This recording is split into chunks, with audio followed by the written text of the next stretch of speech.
Hello बच्चों, आज के क्लास में हम स्टडी करेंगे सेंटर ऑफ मास का मिक्स्ड प्रॉब्लम और बढ़िया क्वेश्चन पर डिस्कस करेंगे सेंटर ऑफ मास के, जो कि आप बराबर किसी भी एग्ज़ाम में पूछा जाता है, कॉम्पिटिटिव एग्ज़ाम में भी, कंपटीशन में भी और बोर्ड में भी, दोनों के लिए इम्पोर्टेंट है। तो ज़रा ध्यान से देखिए। तो पहला क्वेश्चन आपके पास है, यहाँ पर देखिए क्वेश्चन कर रहा है कि मिस्टर वर्मा, जिसका वेट 50 kg है mass, and mister Mathur 60 kg are sitting at the two extreme of a 4 metre long boat. 4 metre का ये लंबा बोट है, इसके दो एक्सट्रीम पर, एक इस छोर पर, वर्मा साहब इस छोर पर और माथुर साहब इस छोर पर हैं। ठीक है, वर्मा साहब का वेट कितना है? 50 kg और माथुर साहब का कितना है? 60 kg। माथुर साहब थोड़ा ज़्यादा वजनदार हैं, लेकिन फिर भी मेरे से कम ही है। नहीं रस्में, मेरे से कम है ना, है कि नहीं?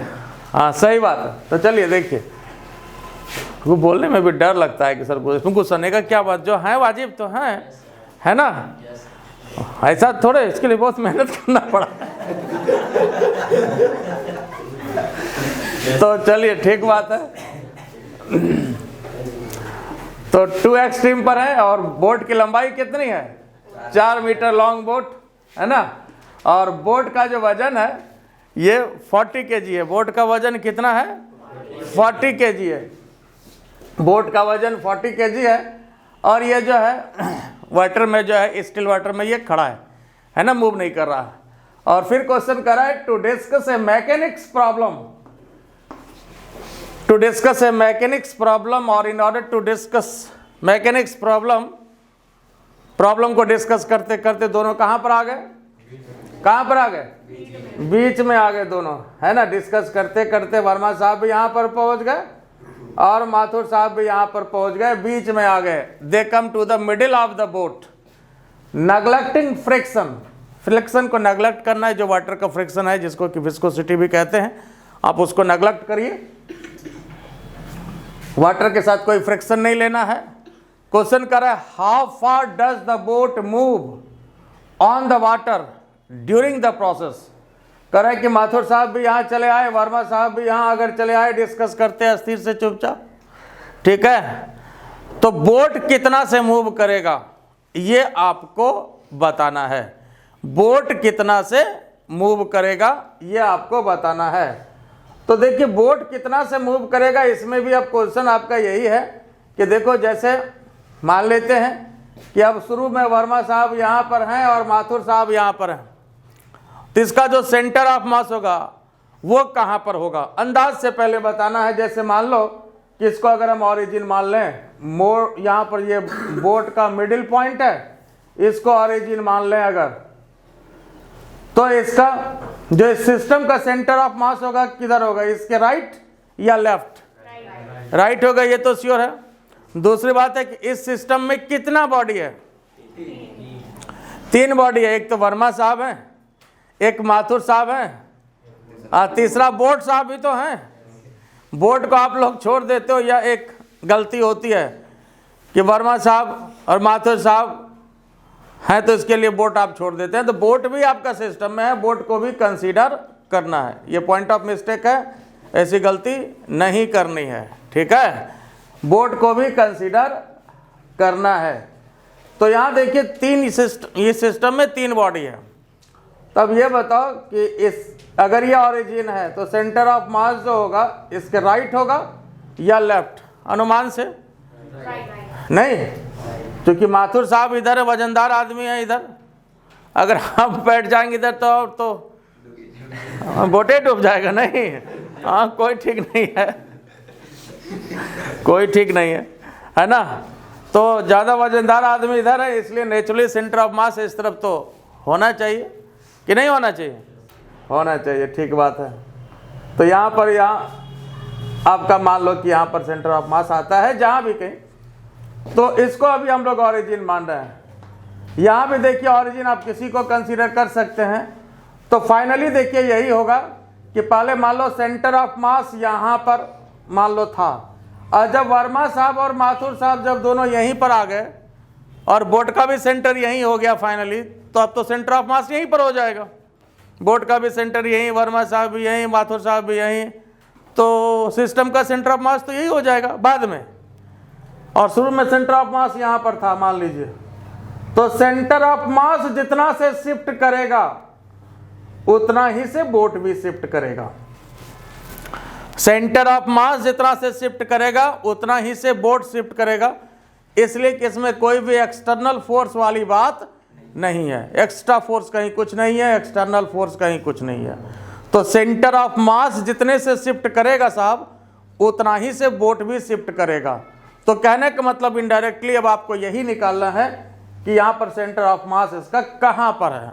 ठीक है, सेंटर ऑफ मास कहाँ पर है ये निकालना है। ठीक है, और ऑरिजिन यहाँ पर हम इसको कंसीडर मान लिए, ऑरिजिन ये पॉइंट है आपका, बोट का जो सेंटर है इसको हम लोग ऑरिजिन कंसीडर कर रहे हैं। वैसे आप ऑरिजिन किसी को भी कंसीडर कर सकते हैं, आप ऑरिजिन यहाँ भी कंसीडर कर सकते हैं, आप ऑरिजिन इसको भी कंसीडर कर सकते हैं जहाँ पर सेंटर ऑफ मास होगा, किसी को भी आप ऑरिजिन कंसीडर कर सकते हैं। आई बात समझ में? तो यहाँ पर हम बोट के सेंटर को मान लीजिए कि ऑरिजिन कंसीडर कर रहे हैं, और बोट की लंबाई कितनी है? बोट की जो लंबाई है ये 4 मीटर है। बोट की लंबाई कितनी है? 4 मीटर है। और मान लेते हैं let centre of the boat, centre of the boat is considered as origin, considered as origin.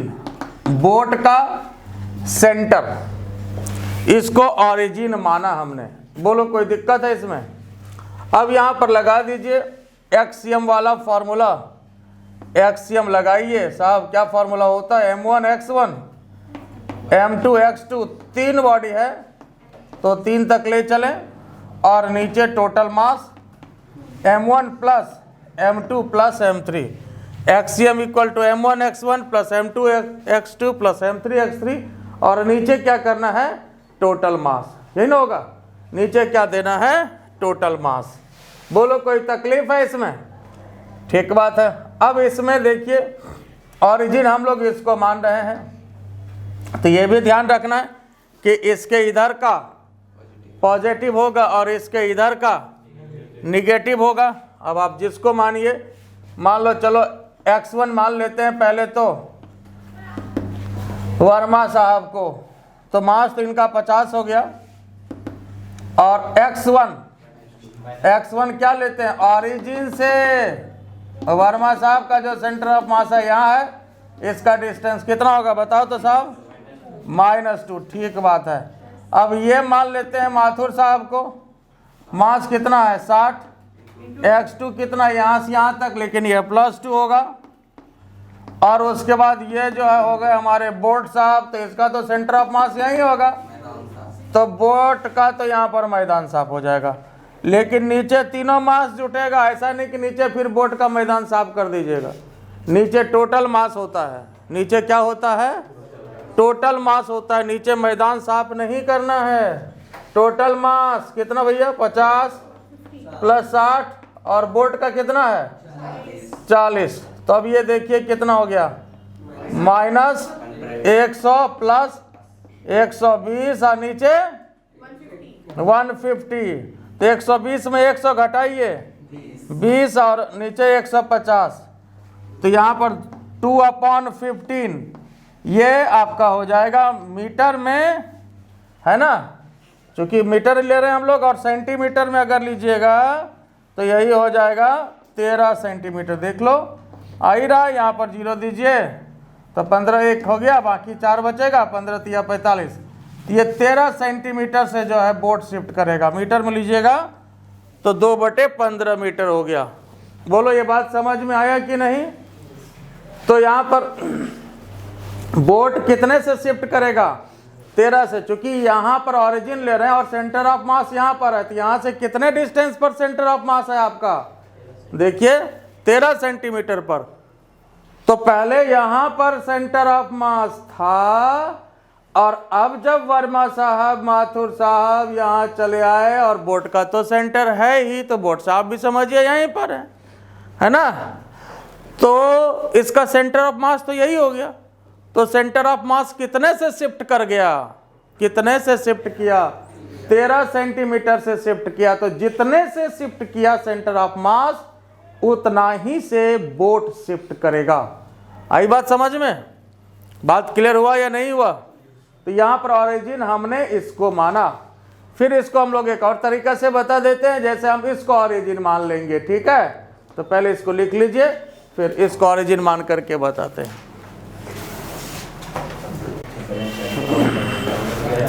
अब देखिए इस क्वेश्चन का दूसरा तरीका हमने क्या कहा कि अगर हम सेंटर ऑफ मास जो है निकालना यहाँ पर, और ऑरिजिन मान लेते हैं यहाँ पर जहाँ वर्मा साहब बैठे हैं, इसको हम ऑरिजिन मान लेते हैं, ठीक है, इसको ऑरिजिन मान लेते हैं, और यहाँ से निकालना है डिस्टेंस, ठीक है। जरा देखिए ध्यान से, अब ये आपका ऑरिजिन हो गया, अब इसको ऑरिजिन नहीं मान रहे हैं, तो आखिर सेंटर ऑफ मास यहाँ से कितने डिस्टेंस पर होगा ये निकालना है। अब ये मान लीजिए सपोज यहाँ से x है, या जो भी डिस्टेंस हो, सेंटर ऑफ मास अगर यहाँ है, ठीक है, तो ये चीज़ निकालना है।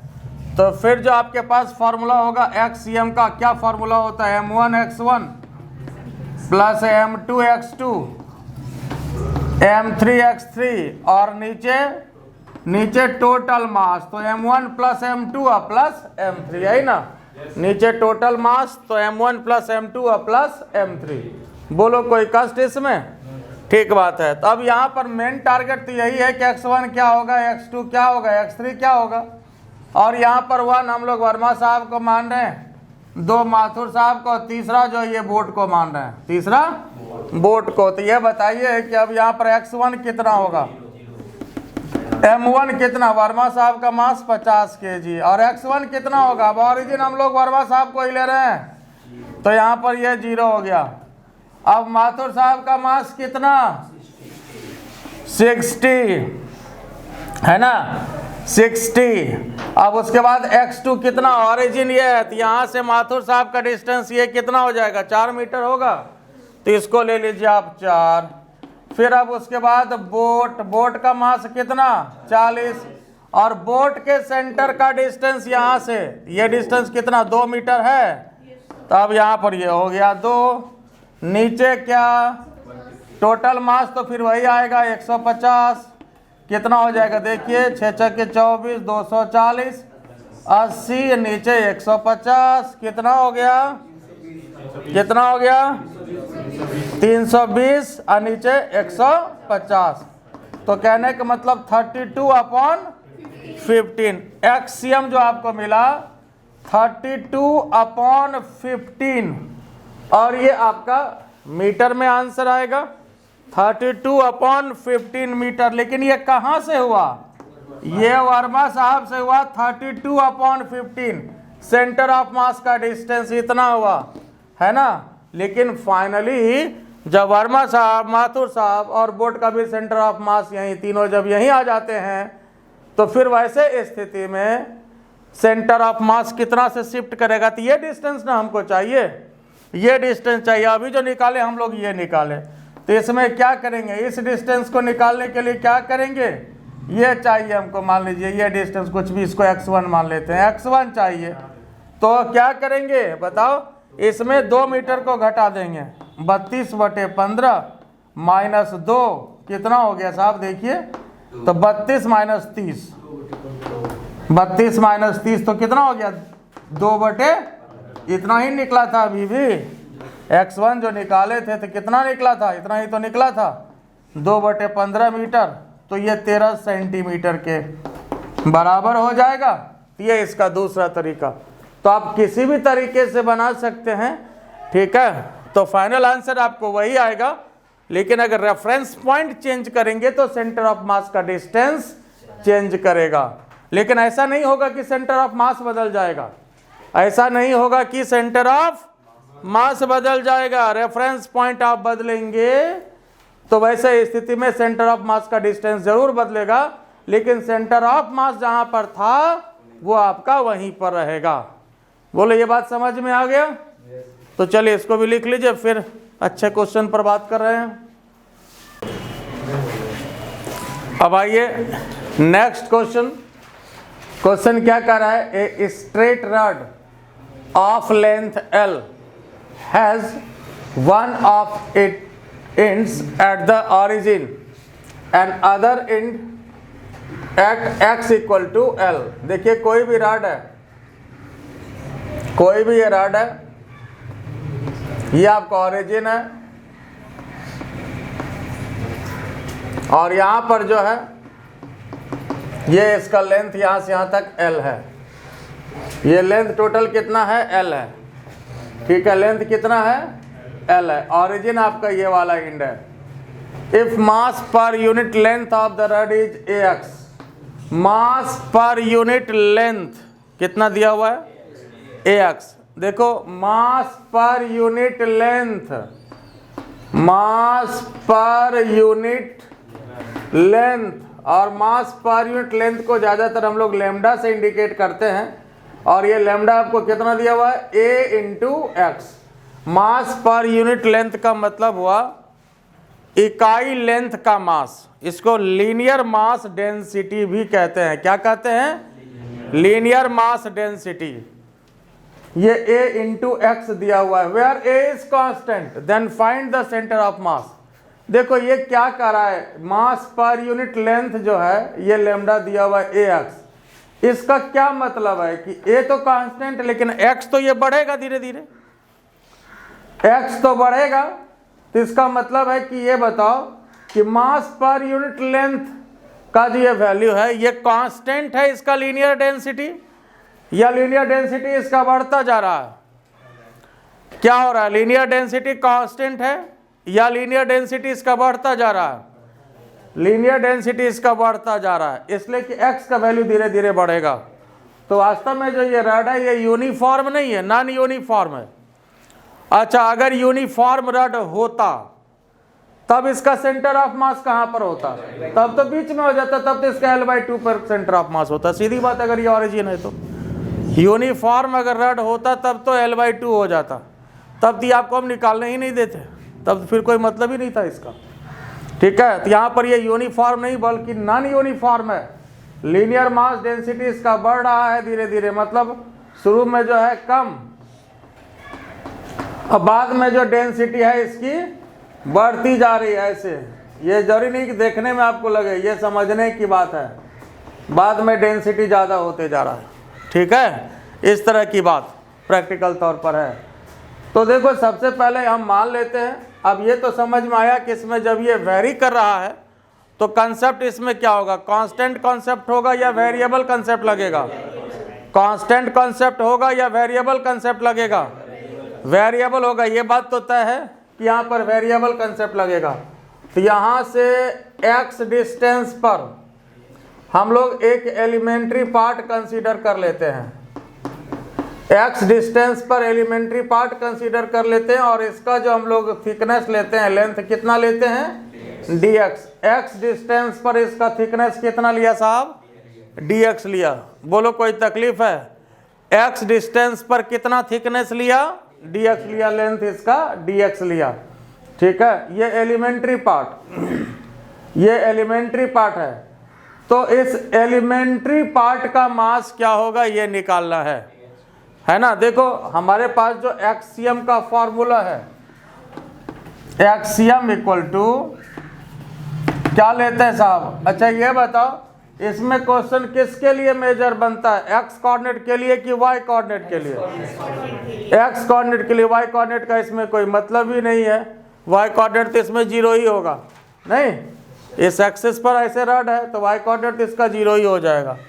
तो एक्सियम equal to integration x dm, और नीचे integration dm, integration x dm, नीचे डीएम।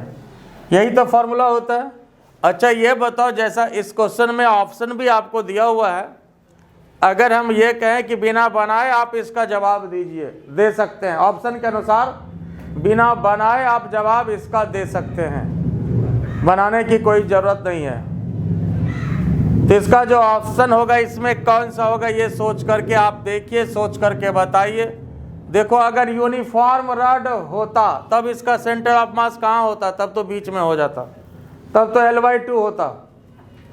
लेकिन ज़्यादा मास इधर है कि इधर है, ये बताओ। ज़्यादा मास इधर है तो L/2 से ज़्यादा डिस्टेंस वाला होगा, सीधी बात। L/2 से ज़्यादा डिस्टेंस ये भी नहीं है, ये भी नहीं है, ये भी नहीं है, बस एक ही ऑप्शन आपके पास है 2L/3। तो ये भी तरीका है क्वेश्चन को बनाने का, है ना। आप ऑप्शन को इस तरह से रिजेक्ट करिए, है ना। तो L/2 से ज़्यादा वाला आपके पास तो एक ही ऑप्शन आपके पास है 2L/3, बाकी तो सब कम वाला है। हाँ, अगर ज़्यादा वाला अगर 2 ऑप्शन दे देता तब तो फिर बिना बनाए कोई उपाय नहीं है। लेकिन मैक्स बहुत सारे क्वेश्चन में आपको बनाने की ज़रूरत नहीं पड़ती है अकॉर्डिंग टू ऑप्शन, ठीक है। तो अब यहाँ पर देखिए, बनाने की बात अगर है तो बनाना भी है। तो अब इसमें फॉर्मूला आपको यही लगेगा, इसमें और 2 चीज़ मेन है, और इसमें तो x आपको ये पता ही है। तो एक ही चीज़ मेन है कि dm एलिमेंट्री पार्ट जो हम लोग ले रहे हैं इसका mass of the elementary part कितना होगा, ये बताइए। dm साहब है क्या, mass of the elementary part कितना होगा? dm है क्या mass of the elementary part? Mass of elementary part बोलो साहब कितना? इकाई लेंथ का मास कितना ax, तो इतना लेंथ का dx लेंथ का मास कितना, dx से गुना कर दीजिए, हो गया। तो आसान क्वेश्चन है।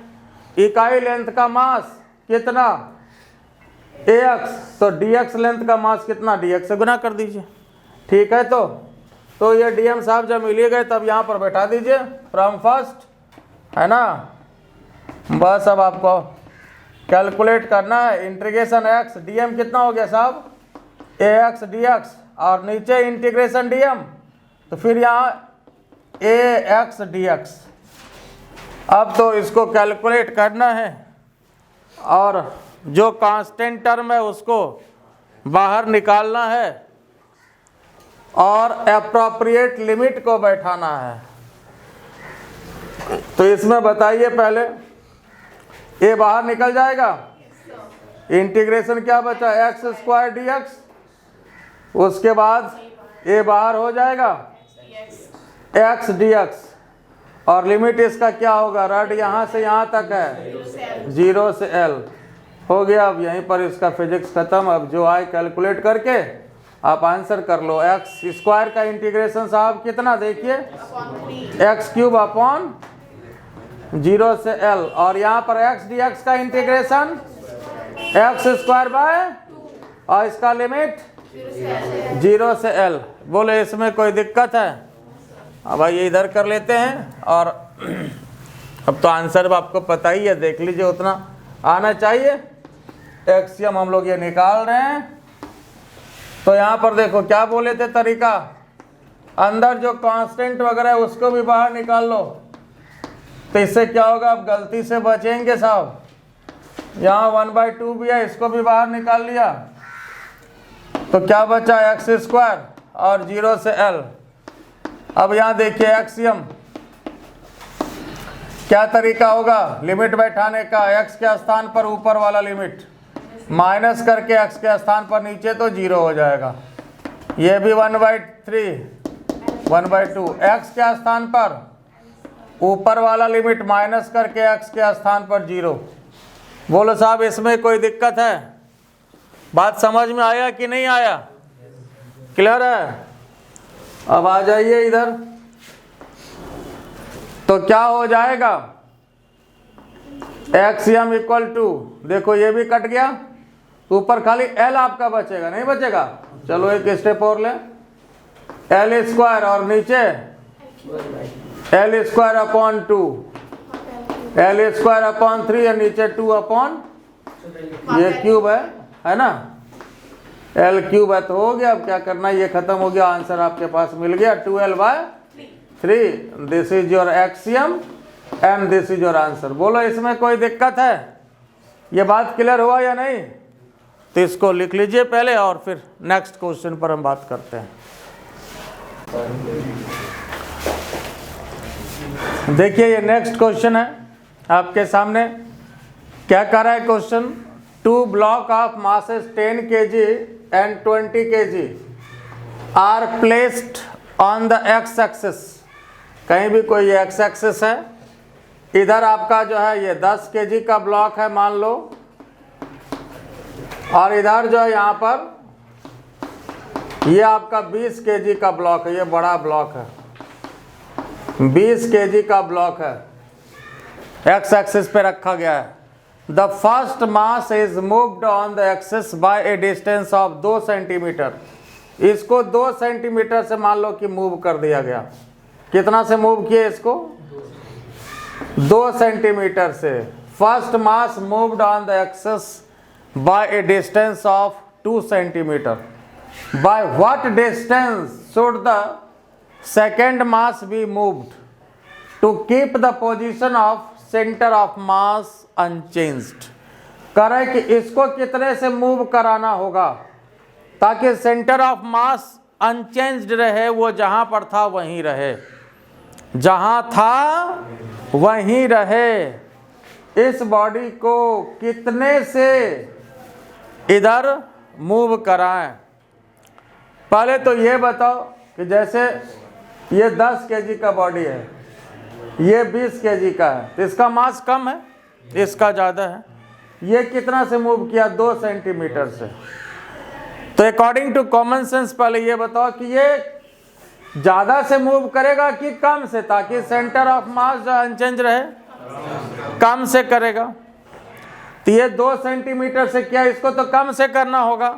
तो ऑब्जेक्टिव क्वेश्चन में अगर ऑप्शन ऐसा हो तो 2 से कम से करेगा, और कम से यहाँ पर जो है एक आपके पास 1 सेंटीमीटर है और दूसरा 0.5 है। पहले तो ये तो कट गया, ये कट गया। अब 2 ऑप्शन में ही ना सेलेक्ट करना है, ठीक है। अब 2 ऑप्शन में एक को यहाँ पर हमें क्या करना है? सेलेक्ट करना है।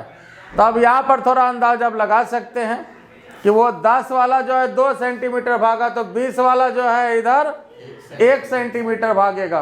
तो ये आंसर आप अनुमान लगा सकते हैं। लेकिन चलिए अब इसको बनाने का तरीका भी, तो इसमें जो है तरीका क्या होता है, देखो जैसे मान लो कि यहाँ से यहाँ पर ये बॉडी आया, और ये बॉडी मान लो यहाँ से मान लेते हैं कि यहाँ पर आ गया, और मान लो ये आपका R2 है, और ये मान लो R1, और R1 कितना है? 2 सेंटीमीटर है। तो ऐसे क्वेश्चन में आपको करना क्या है कि यहाँ पर देखो ये इधर गया और ये किधर जाएगा? इधर जाएगा, है ना। ये राइट गया और ये क्या हो जाएगा? लेफ्ट आएगा। तो यहाँ पर ऐसे स्थिति में M1R1 ये अगर पॉजिटिव है तो इसको क्या होना पड़ेगा? Negative. Minus M2R2 equal to 0। इसको बोलते हैं M1R1 को, M1 और R1 का जो प्रोडक्ट है ये कहा जाता है मास मोमेंट। क्या कहा जाता है? मास मोमेंट। तो M1R1 ये पॉजिटिव होगा चूंकि ये इधर जा रहा, और ये क्या होगा? निगेटिव होगा। दोनों मिलकर के क्या हो जाएगा? 0 हो जाएगा। दोनों मिलकर के क्या होगा? 0 हो जाएगा। तो बस अब ये माइनस क्यों हुआ ये समझ में आया कि नहीं? चूंकि ये इधर आ रहा, तो M1R1 इक्वल टू M2R2, बस यही इसमें लगाना है। अब M1 कितना है भैया? 10 है। R1 कितना है? 2 सेंटीमीटर है। M2 कितना है? R2 आपको निकालना है। तो देख लीजिए, तो 20/20 आ गया, मतलब 1 सेंटीमीटर। हालांकि यहाँ यूनिट चेंज करने की कोई आवश्यकता नहीं है, इसलिए कि दोनों तरफ तो आपको बात बराबर पड़ेगा। मान लो हम सेंटीमीटर को मीटर बनाएं तो भी आई बात समझ में, तो इधर भी डिवाइड करना पड़ेगा, इधर भी डिवाइड करना पड़ेगा। तो सेंटीमीटर में है तो आंसर भी आपका सेंटीमीटर में ही होगा। तो 1 सेंटीमीटर ये आपका आंसर निकला। तो क्या करना है? इसको M1R1 इक्वल टू M2R2 ये आपको लगा देना है। और M1R1 को क्या कहा जाता है? मास मोमेंट कहा जाता है। क्या कहा जाता है?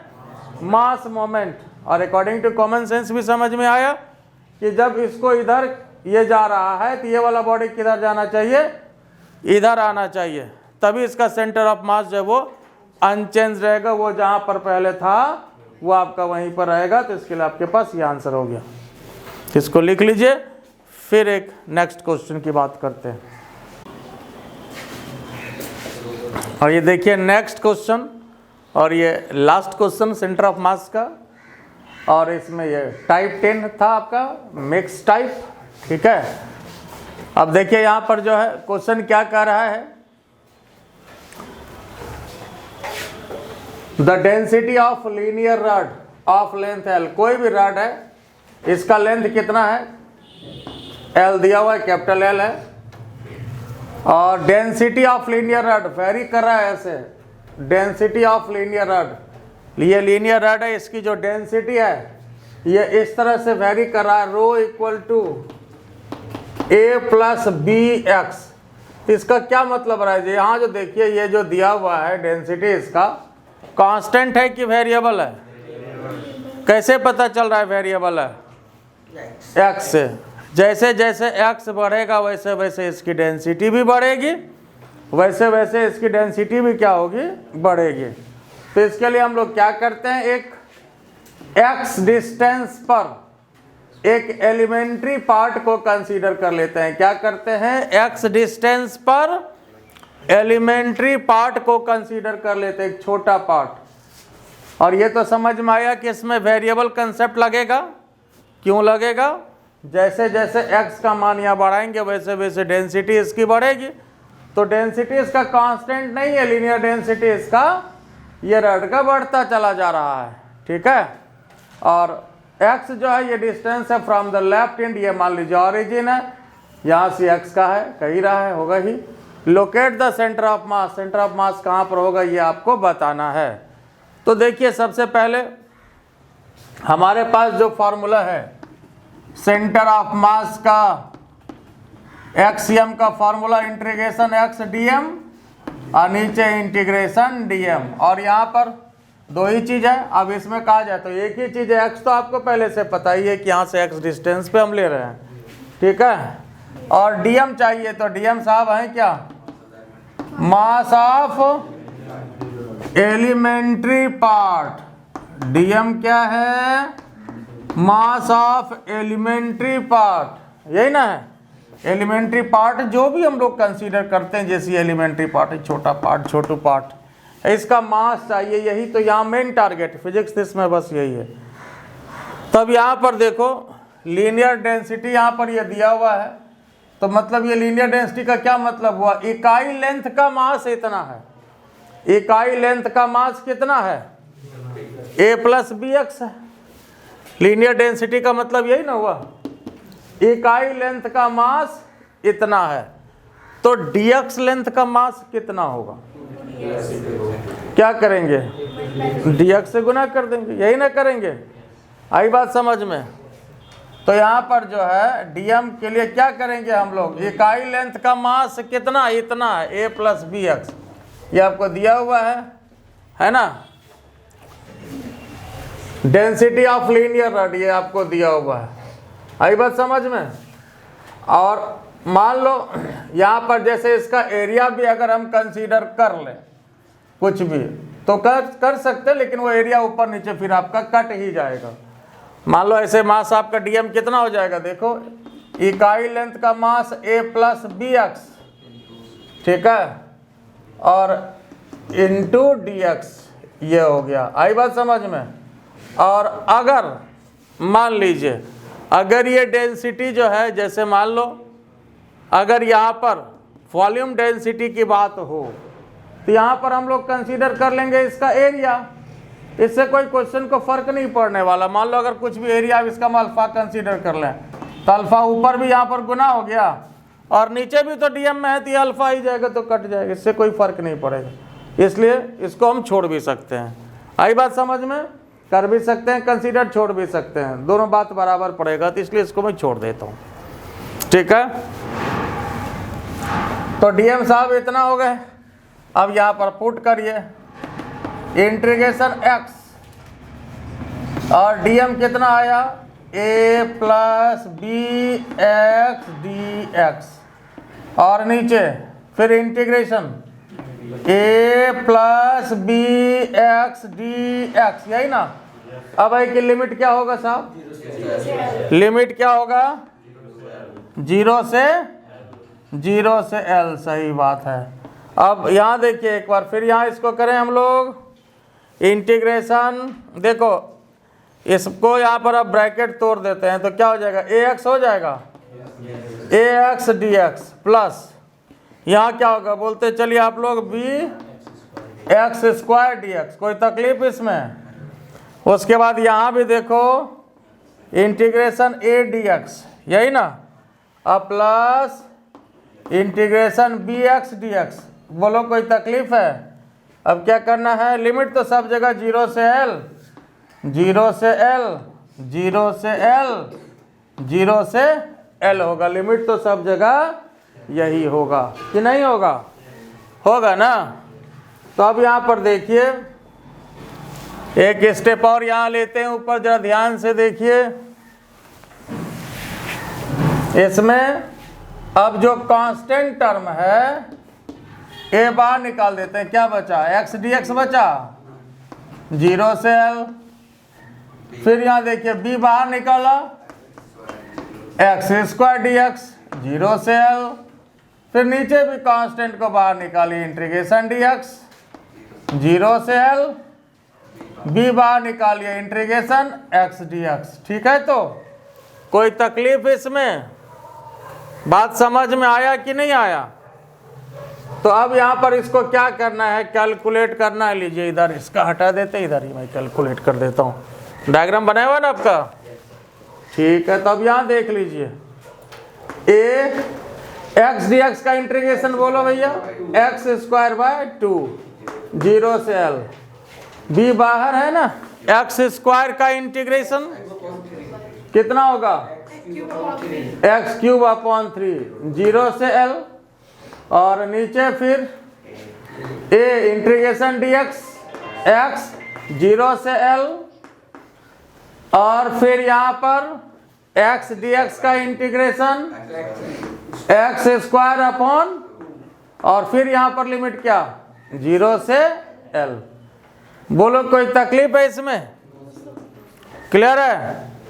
अब यहाँ देख लो फिर कितना हो जाएगा? ए ये तो एल स्क्वायर अपॉन 2 हो जाएगा, उधर तो 0 हो जाएगा।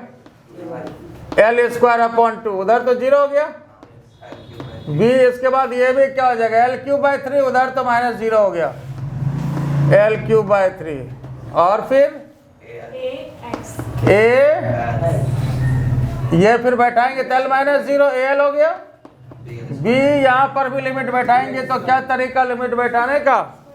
एक्स के स्थान पर ऊपर वाला लिमिट, तो एल स्क्वायर अपॉन 2 माइनस करके तो इधर 0 हो गया। बस अब आप इसी को आंसर कर सकते हैं, कोई दिक्कत की बात नहीं है। अब अगर और ज़्यादा खुश हैं तो यहाँ पर एल स्क्वायर को कॉमन कर सकते हैं, ये 1/2 प्लस, हालांकि ए तो होगा ही नहीं तो कोई फ़ायदा इससे नहीं है, तो बेटर है कि यही रहने दीजिए। मान ली इसमें एल स्क्वायर निकाल सकते हो, लेकिन यही रहने दीजिए, ज़्यादा ठीक यही है। एल स्क्वायर इससे कॉमन निकलेगा, एल निकलेगा, लेकिन इससे कोई फ़ायदा वाली बात नहीं है, इसलिए यही रहने दीजिए। ये आपका फाइनल आंसर हो गया। बोलो क्या इसमें कोई दिक्कत है? ठीक है, और अगर फ़ायदा हो रहा हो तो क्या करना है? या सेंटर ऑफ मास का ये आपका क्लास आपका लास्ट हो गया।